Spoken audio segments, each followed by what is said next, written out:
नमस्कार दोस्तों आज हम जानेंगे कि जीवित जीवों को जानवरों, पौधों और इंसेक्ट में कैसे वर्गीकृत किया जाता है और साथ ही डिस्कस करेंगे 20 पीवाईक्यू एवं ढेर सारे फैक्ट। साथ ही आपको दिए जाएंगे 5 क्विज़ जिनका जवाब आपको देना होता है कमेंट बॉक्स में। तो चलिए शुरू करते हैं आज का पहला क्वेश्चन। पहला क्वेश्चन है, जीवों के वर्गीकरण के विज्ञान को क्या कहा जाता है? Option A biology, option B phycology, option C taxonomy, option D entomology. तो इसका सही आंसर होगा ऑप्शन सी टैक्सोनॉमी। चलते हैं फैक्ट की तरफ। दोस्तों, जीवों के वर्गीकरण को मुख्यतः 7 भागों में बांटा गया है, जिसमें किंगडम डोमेन के बाद दूसरा सबसे ऊंचा वर्गीकरण है और उसके बाद क्रम से आते हैं phylum, class, order, family, genus और स्पीसीज। अगर बात करें फाइलम की, तो फाइलम को किंगडम प्लांट में डिवीजन के रूप में इन्हें जाना जाता है। वहीं यह बात याद रखने वाली है कि इन्हें हायरार्किकल ऑर्डर में रखा गया है। अरस्तु ने पहली बार जीवों को पौधों और जानवरों में वर्गीकृत किया था और कार्ल लिनियस ने 18वीं शताब्दी में 2 किंगडम क्लासिफिकेशन प्रस्तुत किया। आर.एच. व्हिटकर ने सन 1969 में 5 किंगडम क्लासिफिकेशन प्रस्तुत किया, जिसमें उन्होंने मोनेरा, प्रोटिस्टा, फंजाई, प्लांटे और एनिमेलिया को बताया। बाद में मोनेरा जगत आर्कियोबैक्टीरिया और यूबैक्टीरिया में विभाजित हो गया।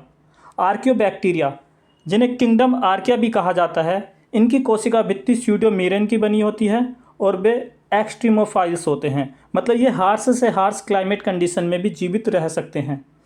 ये बाइनरी विखंडन के माध्यम से अलैंगिक प्रजनन करते हैं और ये मैथेनोजेन होते हैं, यानी कि बाई प्रोडक्ट के रूप में ये मीथेन को बाहर निकालते हैं। आर्किया ये स्पोर्स नहीं बनाते हैं और ये हैलोफाइल यानी कि खारे पानी में जीवित रहने के योग्य होते हैं। साथ ही ये थर्मोपाइल होते हैं, यानी अधिक तापमान पर भी ये जीवित रह सकते हैं। ये एक कोशिकीय प्रोकैरियोटिक जीव होते हैं। वहीं बात करें किंगडम यूबैक्टीरिया की, तो इनकी कोशिका भित्ति पेप्टिडोग्लाइकन की बनी होती है और साइनोबैक्टीरिया नीले हरे शैवाल प्रकाश संश्लेषण भी करते हैं। बाइनरी विखंडन के माध्यम से इनमें भी अलैंगिक प्रजनन होता है। कुछ बैक्टीरिया स्वपोषी होते हैं जबकि अन्य परपोषी होते हैं। कुछ बैक्टीरिया गति के लिए फ्लैगला या सीलिया का इस्तेमाल करते हैं और ये भी एक कोशिकीय प्रोकैरियोटिक जीव होते हैं। मोनेरा की कोशिका झिल्ली पर बीटा ग्लूकन मौजूद होता है और मोनेरा के प्राणियों में जीन की कॉपी सरल होती है। इनमें डबल हेलिक्स डीएनए एकल रिंग में पाया जाता है। चलते हैं अगले क्वेश्चन की तरफ। अगला क्वेश्चन है, 5 जगत वर्गीकरण 5 किंगडम क्लासिफिकेशन किसने प्रस्तुत किया? Option A Aristotle, option B Carl Linnaeus, option C R H. Whittaker, option D none of the above. तो इसका सही आंसर होगा आर.एच. व्हिटकर। आर.एच. व्हिटकर ने 5 किंगडम क्लासिफिकेशन सन 1969 में प्रस्तुत किया था। 5 किंगडम क्लासिफिकेशन, इसमें आर.एच. व्हिटकर ने मोनेरा, प्रोटिस्टा, फंजाई और प्लांटे और एनिमेलिया को रखा। आज की हम इस वीडियो में मोनेरा, प्रोटिस्टा, फंजाई और प्लांटे को पढ़ेंगे। जैसा कि हम पहले भी पढ़ चुके हैं, मोनेरा को पुनः 2 भागों में बाद में बांट दिया गया, जिसमें यूबैक्टीरिया और आर्किया या फिर आर्कियोबैक्टीरिया को रखा गया। वहीं बात करें अगर प्लांटे की, तो प्लांटे को 2 भागों में बांटा गया, क्रिप्टोगैमस और फेनोरोगैमस। क्रिप्टोगैमस वे होते हैं जो बीज नहीं देते हैं, जैसे थैलोफाइटा, ब्रायोफाइटा, टेरिडोफाइटा। ये अपना प्रजनन एसेक्सुअल करते हैं। वहीं अगर बात करें हम फेनोरोगैमस, तो इन्हें फर्दर 2 भागों में बांट दिया गया, जिम्नोस्पर्म, एंजियोस्पर्म। अगर बात करें इनके रिप्रोडक्शन की, तो ये सेक्सुअल रिप्रोडक्शन दिखाते हैं। अगला क्वेश्चन है, इसमें एक हमें टेबल दी गई है जिसमें कॉलम 1 को कॉलम 2 से मैच करना है। कॉलम 1 में दिया है अमेबोइड प्रोटोजोआ, सीलेटेड प्रोटोजोआ, फ्लैगलेटेड प्रोटोजोआ और स्पोरोजन्स। वहीं बात करें कॉलम 2 की, कॉलम 2 में दिया है parasites with spore like stages, movement by pseudopodia, covered with cilia और कॉजेस स्लीपिंग सिकनेस। तो अमेबोइड प्रोटोजोआ जो कि एक अमीबा होता है, वो मूवमेंट के लिए स्यूडोपोडिया अपने अदृश्य पैरों का इस्तेमाल करता है। इस प्रकार पहले का दूसरा रहेगा। बात करें सीलिएटेड प्रोटोजोआ, तो ये सीलिया यानी कि बालों से ढका रहता है, तो इसलिए दूसरे का तीसरा होगा। अगर बात करें फ्लैगलेटेड प्रोटोजोआ, तो फ्लैगलेटेड प्रोटोजोआ का होगा कॉजेस स्लीपिंग सिकनेस, यानी कि ये सोने की बीमारी का कारण बनता है। और स्पोरोजन्स की बात करें तो स्पोरोजन्स पैरासाइट होता है जो कि स्पोर लाइक स्टेज होते हैं इसमें। स्पोर एक टफ कवरिंग वाला यूनिसेल्यूलर स्ट्रक्चर होता है जो हार्श कंडीशन में भी सर्वाइव कर सकता है, जो इन्हें सर्वाइव और रिप्रोडक्शन करने में मदद करता है। आगे है किंगडम प्रोटिस्टा। किंगडम प्रोटिस्टा मुख्यतः जलीय वातावरण, नम मिट्टी या परजीवी के रूप में रहते हैं। प्रजनन इनमें अलैंगिक भी होता है और लैंगिक भी होता है। अलैंगिक द्विविखंडन और लैंगिक संयुग्मन या युग्मक का निर्माण करके ये अपना प्रजनन करते हैं। प्रोटिस्ट प्रकाश संश्लेषण भी करते हैं, भक्षक पोषण भी होते हैं और साथ में ये मृतोपजीवीकरण से भी अपना भोजन प्राप्त करते हैं। कुछ प्रोटिस्टों में सहजीवी संबंध होता है। उदाहरण के लिए केल्प समुद्री जीवों को आश्रय प्रदान करता है। यूग्लिना एक मिक्सोट्रॉफिक प्रोटिस्ट है जो कि प्रकाश संश्लेषण भी करता है और परपोषण के माध्यम से अपना भोजन प्राप्त करता है। कुछ प्रोटिस्ट कार्बन स्थिरीकरण और समुद्री पारिस्थितिकी के लिए महत्वपूर्ण होते हैं। प्रोटिस्ट ऑस्मोटिक प्रेशर को विनियमित करने के लिए कॉन्ट्रैक्टाइल वॉक्यूल बनाते हैं, यानी कि संकुचित होने वाली रिक्तिका। गियार्डिया दूषित जल के माध्यम से मनुष्य की आंतों में प्रवेश करता है और संक्रमण पैदा करता है। किंगडम प्रोटिस्टा के एग्जाम्पल हैं Euglena, paramecium, amoeba, Plasmodium. Amoeba movement एवं फीडिंग के लिए स्यूडोपोड का इस्तेमाल करता है। पैरामीशियम मूवमेंट के लिए फ्लैगलम का इस्तेमाल करता है और यूग्लिना एक एनारोबिक रेस्पिरेशन दिखाता है, मतलब ये वायु की अनुपस्थिति में अपना रेस्पिरेशन पॉसिबल करता है। अगला क्वेश्चन है कवक के बारे में कौन से तथ्य सही हैं। पहला है ये यूकैरियोटिक सेल होते हैं। दूसरा, कोशिका भित्ति काइटिन की बनी होती है। तीसरा, ये स्वयंपोषी होते हैं। और चौथा है पेनिसिलिन टीके का निर्माण एक कवक से होता है। तो इसका सही आंसर होगा ऑप्शन बी। ऑप्शन बी में दिया है ओनली 1, 2 एंड 3। ऑप्शन 3 इसलिए नहीं होगा क्योंकि कवक स्वयंपोषी नहीं, हेटेरोट्रॉफिक यानी कि परपोषी होते हैं, इसलिए 3 निकाल देंगे तो पहला वैसे ही निकल जाएगा और तीसरा भी निकल जाएगा। डी ओनली 4 दिया गया है, जबकि पहला, दूसरा और चौथा तीनों सही हैं। तो इसका सही आंसर होगा ओनली 1, 2 एंड 4। चलते हैं अगले क्वेश्चन की तरफ। अगला क्वेश्चन है कवक की कोशिका भित्ति किसके द्वारा बनी होती है। Option A chitin, option B cellulose, option C peptidoglycan, option D glucagon. तो इसका सही आंसर होगा ऑप्शन ए काइटिन की। फैक्ट है कवक ये यूकैरियोटिक मल्टीसेल्यूलर ऑर्गेनिज्म होते हैं। कोशिका भित्ति इनकी काइटिन की बनी होती है और ये साथ ही परपोषी होते हैं। लाइकेन ब्लू ग्रीन एल्गे और फंजाई यानी कवक का एक सहजीवन का उदाहरण है। पेनिसिलिन का निर्माण पेंसिलियम कवक से होता है। ब्रेड मोल्ड जो कि राइजोपस के नाम से भी जानी जाती है, ब्रेड पर उगने वाली एक फंगस है। और अगर बात करें सैप्रोफाइटिक की तो ये फूड डिकेइंग फंगस है या फिर ये ऑर्गेनिक मटेरियल को डिकेइंग करता है। अगला क्वेश्चन है नोस्टॉक एक प्रकार का है। नोस्टॉक किसका एग्जाम्पल है। Option A blue green algae, option B green algae, option C brown algae, option D red algae. तो इसका सही आंसर होगा option A blue green algae. चलते हैं इंपॉर्टेंट फैक्ट की तरफ। थैलोफाइटा इनके शरीर को थैलस कहा जाता है क्योंकि इनके जड़, तना और पत्तियां विभेदित नहीं होती हैं। शैवाल, कवक, लाइकेन और स्लाइम मोड्स थैलोफाइटा के समूह में आते हैं। थैलोफाइटा में संवहनी ऊतक, जाइलम और फ्लोएम नहीं होते हैं। प्रजनन थैलोफाइटा में ज़्यादातर अलैंगिक और लैंगिक दोनों प्रकार से होता है। थैलोफाइटा मुख्यतः स्टार्च का भंडारण करते हैं और इनके एग्जाम्पल हैं क्लैडोफोरा, चारा, उल्वा, यूलोथ्रिक्स, स्पाइरोगाइरिया। स्पाइरोगाइरिया को वाटर सिल्क के नाम से भी जाना जाता है। बात करें अगर ब्रायोफाइटा की तो इन्हें पौधों का उभयचर, एम्फीबियन और प्लांट भी कहा जाता है।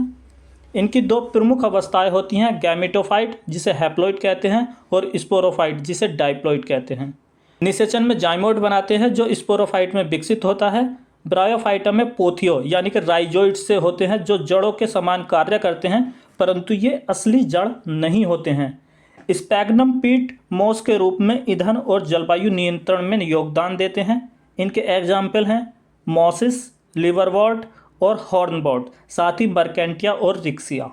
अगला क्वेश्चन है फ्लोरिडा स्टार्च की संरचना समान होती है। Option A amylopectin and glycogen, option B glucose and peptidoglycan, option C pectin and sucrose, option D amylopectin and protein. तो इसका सही आंसर होगा option A amylopectin and glucose. आगे हमें कुछ टाइप ऑफ एल्गी दिए गए हैं और साथ में उनके नाम और उनके एग्जाम्पल दिए गए हैं जो इस प्रकार हैं।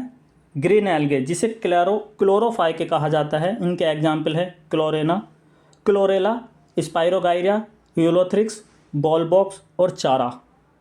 ब्लू ग्रीन एल्गे, दरअसल ये एल्गे नहीं है, ये यू बैक्टीरिया का एग्जाम्पल है जिसका असली नाम साइनोबैक्टीरिया है। इनके एग्जाम्पल हैं नोस्टॉक, ओसिलोटोरिया, स्पाइरुलिना, माइक्रोसिस्ट और एनाबेना। ब्राउन एल्गे, इन्हें फायोफाइके कहा जाता है और इनके एग्जाम्पल हैं कैल्प, सरगासम, रॉकबीड, लैमिनेरिया और फ्यूकस। अगर बात करें रेड एल्गे की तो इन्हें बोला जाता है रोडोफाइके और इनके एग्जाम्पल हैं आयरिस मॉस, डल्स, लैबेर यानी कि नोरी, पोरीफोरा एंड कोरालिना।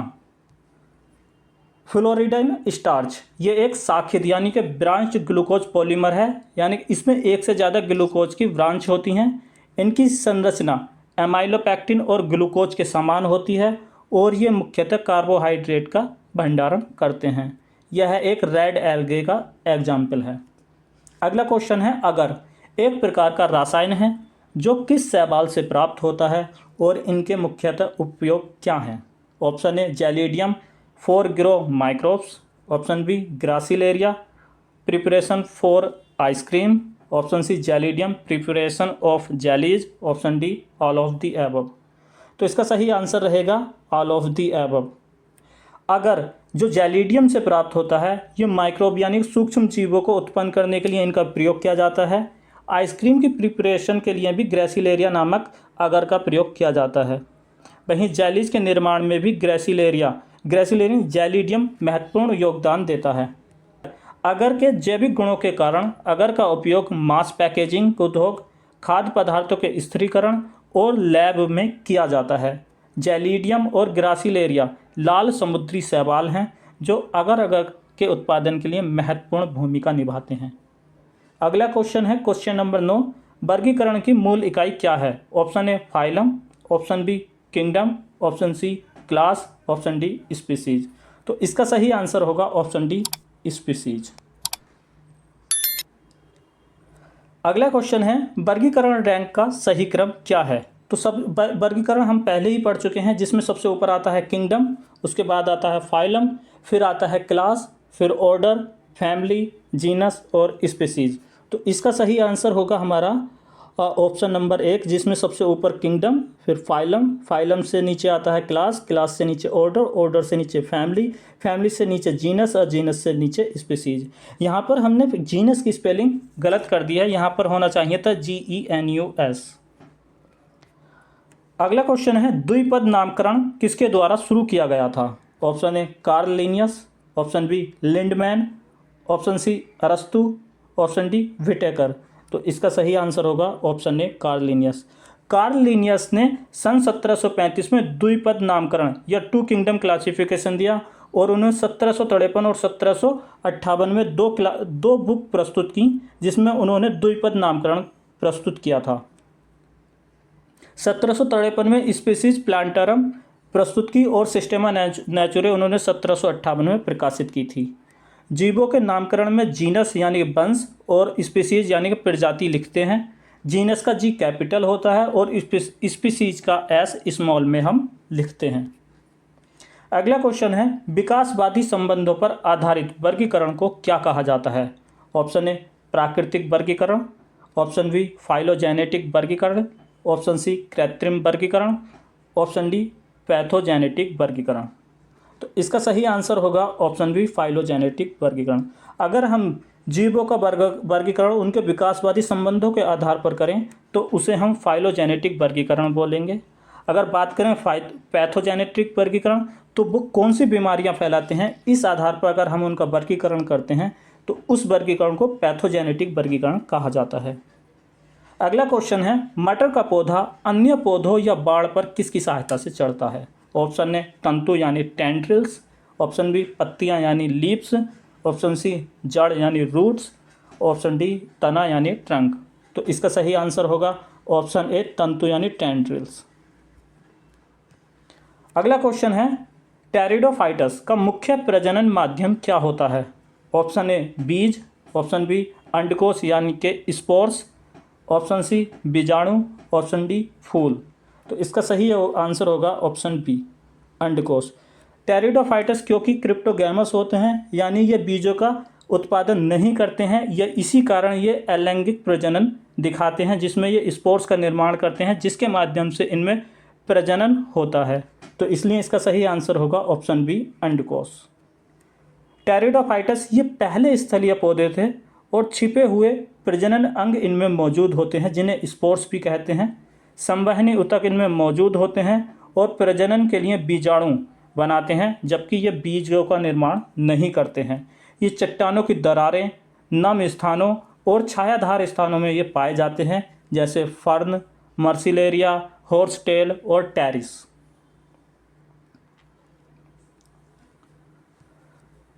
अगला क्वेश्चन है निम्नलिखित में से कौन सा पादप जगत की विशेषताएं हैं? ऑप्शन ए स्वयपोषी यानी ऑटोट्रॉफिक न्यूट्रिशन, ऑप्शन सी अचल यानी कि नॉन मोटाइल, ऑप्शन सी लैंगिक और अलैंगिक प्रजनन, option D all of the above. तो इसका सही आंसर होगा option D all of the above. जो पादप जगत है वो स्वयपोषी होते हैं और ये मूवमेंट नहीं करते हैं, साथ ही इनका जो प्रजनन होता है वो लैंगिक और अलैंगिक दोनों प्रकार से होता है। फेनोरोगैम्स इन्हें सीड प्लांट या स्पर्मोफाइटस भी कहा जाता है क्योंकि इनमें स्पष्ट रूट, तना और पत्तियां विकसित होती हैं और ये साथ में बीज भी देते हैं। इनमें संवहनी ऊतक वस्कुलर टिश्यू होते हैं और ये दो प्रकार के होते हैं, पहला जिम्नोस्पर्म्स, दूसरा एंजियोस्पर्म्स। जिम्नोस्पर्म्स में ये नग्न बीज होते हैं, ये सूखे, उच्च और ठंडे क्षेत्रों में पाए जाते हैं। प्रजनन में नर और मादा शंकु यानी कोन्स पाए जाते हैं और ये हेट्रोस्पोरी होते हैं। एग्जाम्पल है इनके पाइन, साइकस और देवदार। बात करें एंजियोस्पर्म की तो इनके बीज फल के भीतर होते हैं और ये अत्यधिक विकसित पौधे हैं। अंडाशय जो होता है इनके फल में परिवर्तित हो जाता है और ये फूल वाले पौधे होते हैं। बीजों के अंदर भ्रूण होता है। इनके एग्जाम्पल हैं गेहूँ, सूरजमुखी, मैंगो, गुलाब। अगला क्वेश्चन है लाल चंदन का वैज्ञानिक नाम क्या है? Option A Pterocarpus indicus, option B Santalum album, option C Pterocarpus santalinus, option D Santalum indicus. तो इसका सही आंसर होगा टेरोकार्प्स सेंटिलिनस। कुछ इंपॉर्टेंट फैक्ट दिए गए हैं और साथ में साइंटिफिक नेम दिए गए हैं, जैसे रेड सैंडर्स या रेड सैंडलवुड्स के नाम से लाल चंदन को जाना जाता है। ये पेड़ मुख्यतः दक्षिण भारत के ईस्टर्न घाट में पाया जाता है।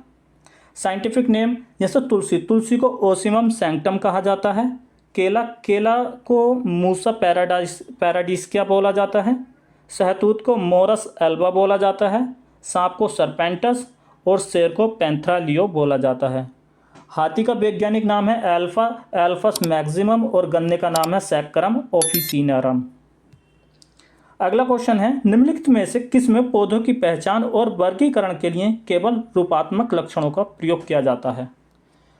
ऑप्शन ए जीवन चक्र के आधार पर, ऑप्शन बी आनुवांशिक और आणविक वर्गीकरण, ऑप्शन सी रूपात्मक वर्गीकरण, ऑप्शन डी क्रिप्टोगैम्स और फेनोरोगैम्स। तो इसका सही आंसर है ऑप्शन सी रूपात्मक वर्गीकरण। पौधों का वर्गीकरण अगर उनकी देखभाल के आधार पर किया जाए कि वो दिखने में कैसे होते हैं तो उसे मॉर्फोलॉजिकल क्लासिफिकेशन या फिर रूपात्मक वर्गीकरण कहा जाता है। रूपात्मक वर्गीकरण में पौधों को उनकी बाहरी रूप जैसे पत्तियां, तना, जड़, फूल आदि के आधार पर वर्गीकृत किया जाता है। बात करें आनुवांशिक और आणविक वर्गीकरण, इसमें डीएनए और जीन संरचना के आधार पर पौधों का वर्गीकरण किया जाता है। अगर बात करें जीवन चक्र के आधार पर तो पौधों को वार्षिक, द्विवार्षिक और बारहमासी के रूप में बांटा जाता है। और फेनोरोगैम्स और क्रिप्टोगैम्स, फेनोरोगैम्स जिसमें बीज होते हैं, क्रिप्टोगैम्स जिनमें बीज नहीं होते हैं के आधार पर इनका वर्गीकरण किया जाता है। अगला क्वेश्चन है निम्नलिखित में से कौन सा प्रत्यय पौधों में वर्गीकरण की इकाइयों के लिए उपयोग किया जाता है जो कुल की एक वर्गीकरण श्रेणी को इंगित करता है? Option A AC, option B terra, option C cetus, option D none of the above. तो इसका सही आंसर होगा ऑप्शन ए, AC।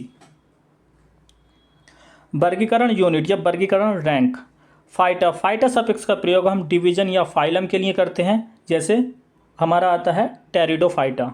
अगर बात करें हम ऑप्सीडा और फाइके, तो इसका प्रयोग हम वर्ग के लिए करते हैं, जैसे रोडोफाइके।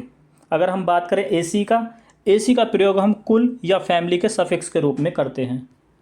अगला क्वेश्चन है बॉटेनिकल गार्डन यानी वानस्पतिक उद्यान और जूलॉजिकल पार्क यानी कि प्राणी उद्यान क्या हैं? जीवित पौधों और जानवरों का संग्रहालय, केवल पौधों का संरक्षण स्थल, ऑप्शन सी केवल जंतुओं का आवास, ऑप्शन डी जीवित पौधों और जानवरों का संग्रह और संरक्षण स्थल। तो इसका सही आंसर होगा ऑप्शन डी, जीवित पौधों और जानवरों का संग्रहण स्थल। अगला क्वेश्चन है देवदार निम्न में से एक उदाहरण है। Option A Pteridophyta, option B gymnosperm, option C dicotyledon, option D monocotyledon. तो इसका सही आंसर होगा ऑप्शन बी जिम्नोस्पर्म। देवदार नाम का पौधा, देवदार का जो पौधा होता है वो पहाड़ी क्षेत्रों में पाया जाता है, खासकर हिमालयन क्षेत्र में पाया जाता है, और उसके जो बीज होते हैं वो नग्न बीज होते हैं, इसीलिए इन्हें जिम्नोस्पर्म्स के नाम से भी जाना जाता है। आगे हम जानेंगे मोनोकोटिलेडोन और डाइकोटिलेडोन में मुख्यतः क्या अंतर होता है। सबसे पहले एंजियोस्पर्म को बीज के आधार पर दो भागों में बांटा गया, मोनोकोटिलेडोन यानी कि एक बीजपत्री और डाइकोटिलेडोन यानी द्विबीजपत्री। मोनोकोटिलेडोन, इनमें बीजों में एक ही कोटिलेडोन या एक ही बीजपत्र होता है। इनकी जड़ें फाइब्रस रूट सिस्टम यानी कि रेशेदार जड़ प्रणाली होती है, और फूलों के भाग आमतौर पर 3 या 3 के गुणज में होते हैं। इनके व्यास में कम वृद्धि होती है क्योंकि इनके तनों और जड़ों में कैम्बियम नहीं होता है, जैसे गेहूँ, मक्का, प्याज, लहसुन और घास। बात करें डाइकोटिलेडोन यानी द्विबीजपत्री की, तो इनके बीजों में 2 पत्र होते हैं, इसीलिए इन्हें डाइकोटिलेडोन कहा जाता है। इनकी जड़ टैप रूट सिस्टम या मूसला जड़ की होती है। फूल के 4 या 5 भाग होते हैं या इनके गुणज में फूल के भाग होते हैं। इनमें सेकेंडरी ग्रोथ संभव होती है क्योंकि इनके तनों और जड़ों में कैम्बियम मौजूद होता है। उदाहरण के लिए टमाटर, धनिया, मटर, सेब, फूल गोभी।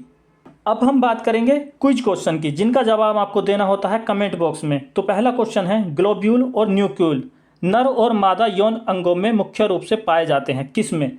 Option A volvox, option B laminaria, option C chara, option D सर्गासम। अगला क्वेश्चन है अमरबेल यानी कुस्कुटा किसका उदाहरण है? Option A autotroph, option B parasite, option C saprotroph और ऑप्शन डी होस्ट। अगला क्वेश्चन है निम्नलिखित में से कौन सा एक पादप हार्मोन है? Option A bile juice, option B insulin, option C cytokinin, option D thyroxine. अगला क्वेश्चन निम्नलिखित में से कौन सा शैवाल कैरेजन उत्पन्न करता है? Option A blue green algae, option B green algae, option C brown algae, option D red algae. अगला क्वेश्चन है शैवाल उत्पन्न करने वाला अगर अगर है रोडोमेनिया, जिलेडियम, बैट्राकॉर्पस और उपरोक्त सभी। अब हम बात करेंगे कि उन कुछ क्वेश्चन की जो हमने आपसे पिछली वीडियो में पूछे थे और उनका जवाब हम इस वीडियो में देंगे। जैसे पहला क्वेश्चन है निम्नलिखित में से कौन सा जीवित ऊतक का उदाहरण है? Option A sclerenchyma, option B tracheid, option C parenchyma, option D phloem fibre. तो इसका सही आंसर होगा ऑप्शन सी पैरेनकाइमा। अगला क्वेश्चन नंबर 2 है निम्नलिखित में से कौन जल परिवहन के लिए जिम्मेदार होता है? Option A chloroplast, option B phloem, option C collenchyma, option D xylem. तो इसका सही आंसर होगा जाइलम। पौधों में जल परिवहन के लिए जाइलम जिम्मेदार होता है, जबकि भोजन और पोषण के परिवहन के लिए फ्लोएम जिम्मेदार होता है। अगला क्वेश्चन नंबर 3 है निम्नलिखित में से कौन सा ऊतक पौधों को मजबूती प्रदान करता है? Option A meristematic tissue, option B simple permanent tissue, option C complex permanent tissue, option D protective tissue. तो इसका सही आंसर होगा option D protective tissue. Question number 4 है निम्नलिखित में से कौन सा जलीय पौधों को तैरने में मदद करने के लिए उछाल प्रदान करता है? Option A aerenchyma, option B tracheids, option C xylem fibre, option D sclerenchyma. तो इसका सही आंसर होगा ऑप्शन ए एरन कायमा। अगला क्वेश्चन है, निम्नलिखित में से कौन सा पादप हार्मोन पादप वृद्धि को नियंत्रित करता है? Option A ethylene, option B zeatin, option C auxins, option D gibberellic acid. तो इसका सही आंसर होगा ऑक्सिन, इसका सही आंसर होगा ऑक्सिन। तो दोस्तों कैसी लगी आपको ये वीडियो? अगर आपकी कोई क्यूरी या फिर कोई क्वेश्चन इस वीडियो से रिलेटेड हो तो हमें कमेंट बॉक्स में कमेंट करके बताएं। जितना जल्दी पॉसिबल हो सकेगा हम उस क्वेश्चन का जवाब देने की कोशिश करेंगे। और तब तक के लिए टेक केयर, बाय बाय, धन्यवाद।